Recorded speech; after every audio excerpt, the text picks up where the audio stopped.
So yun, good evening mga idol. Pag-usapan po natin yung mga napapanood natin regarding po doon sa gun safety.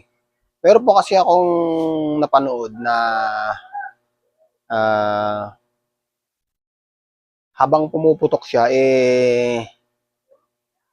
parang sabi nga ni Idol Mitch, yung nagpe-Fernando, yung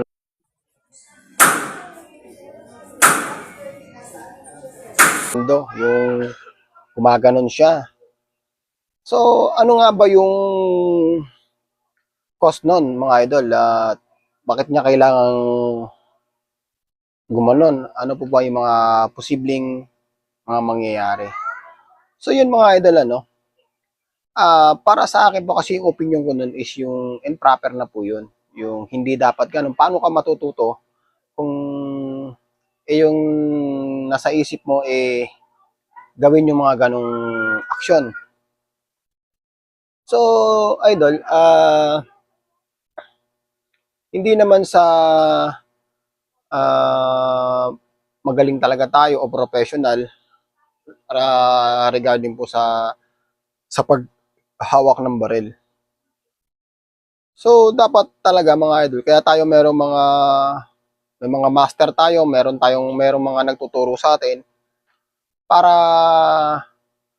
sundin ko ano yung mga tamang pamamaraan, lalo na pag nasa firing na po kayo. Kasi po yung tendency po nung paghawak mo ng ganung baril, makakasanayan po ninyo yun at the rest, makakalimot po kayo lalo kung loaded po yun. So, dapat mga idol, ilagi po natin isaalang-alang yung kaligtasan natin, yung kaligtasan ng kasama natin, na maiwasan po yun ang hindi naman dapat na makasanayan natin. Yung idol, ito, panoorin po ninyo. And then, kayo na rin po mismo idol magsabi kung tama ba yung ginagawa niya o mali.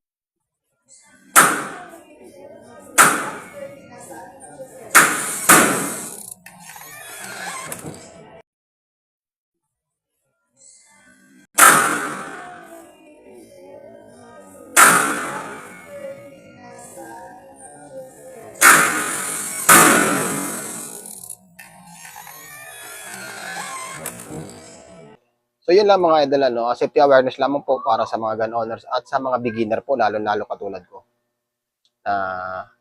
Paano i-handle natin yung isang pistol. So yun lang mga idol, God bless sa buong GSAF, Gun Safety Advocates of the Philippines, ang PAS-GP, mabuhay tayo lahat. Ram-rim sa mic para sa kaligtasan ng bawat mamamayan.